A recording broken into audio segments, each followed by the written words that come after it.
over here at the Boa rack, little baby grow up rack. So show this little girl from 2022 is a Hypo Mystique.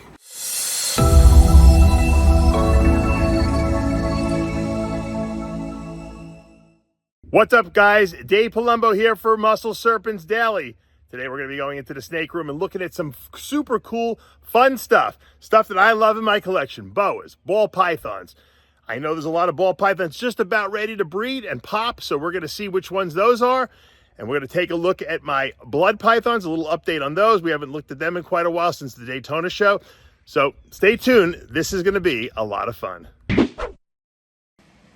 All right, we got a lot of female ball pythons here that are in the process of potentially laying eggs. This one is definitely going to go. She didn't go last year. She's huge, this girl.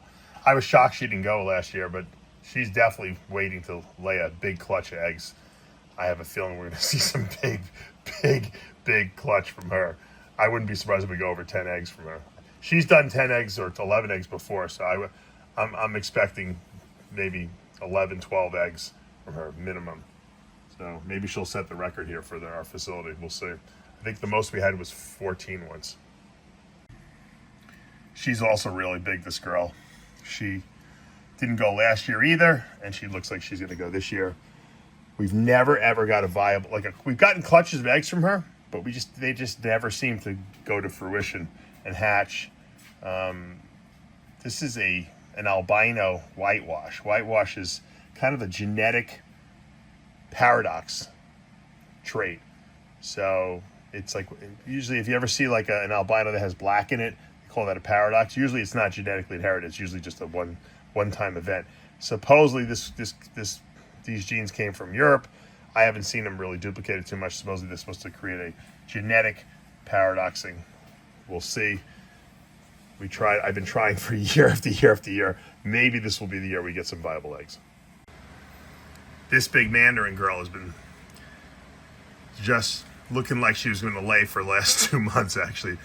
I really think she's going to finally go. She hasn't been eating, so she's sitting very uncomfortably here on the hot spot, and I think we're going to see her lay a nice big clutch of eggs too, which would be really, really cool if she does that.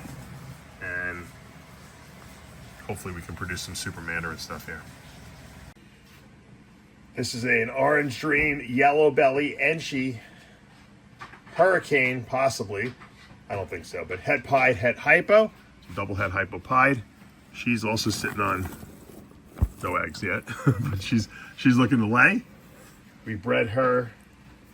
Who did we breed her to? I don't even know who we bred her to. I think we bred her to a double het.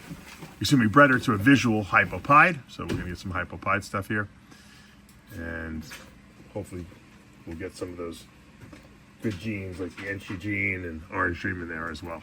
So should be some nice babies. Here's the mama that made me the first ultraviolet we ever produced, which was the Super Hurricane Enchi Hypo Rainbow. This girl is an Enchi Hypo Hurricane Het Rainbow, and she's given us some really good clutches over the years. So we're just waiting for her to go. She's ready. You can see that right by her tail there. That looks like there's an egg about to pop out. I wouldn't be surprised in the next couple of days if we got a nice big clutch of eggs from her. Hopefully some more hurricane stuff would be great. So super excited. All right, there's our Galapagos tortoise, who's getting really big very quickly. This is actually the biggest tortoise in the world. So these things get bigger than anything else out there. They can get to over 700 pounds sometimes. They can be 6 feet in length. So these guys will get very big. And this is one of the Niger subspecies, which stay very black. Let me see if I can see how black this thing is. Let's put it out there. Very black color, which really makes it very dramatic looking. And they vocalize, these guys, and they'll live over 100 years. They make noises. He'll blow air and stuff like that. So really nice looking tortoise. Eventually I'd like to get him outside. Right now he's still a baby, so I don't want him to get eaten by any predators. Doing very well.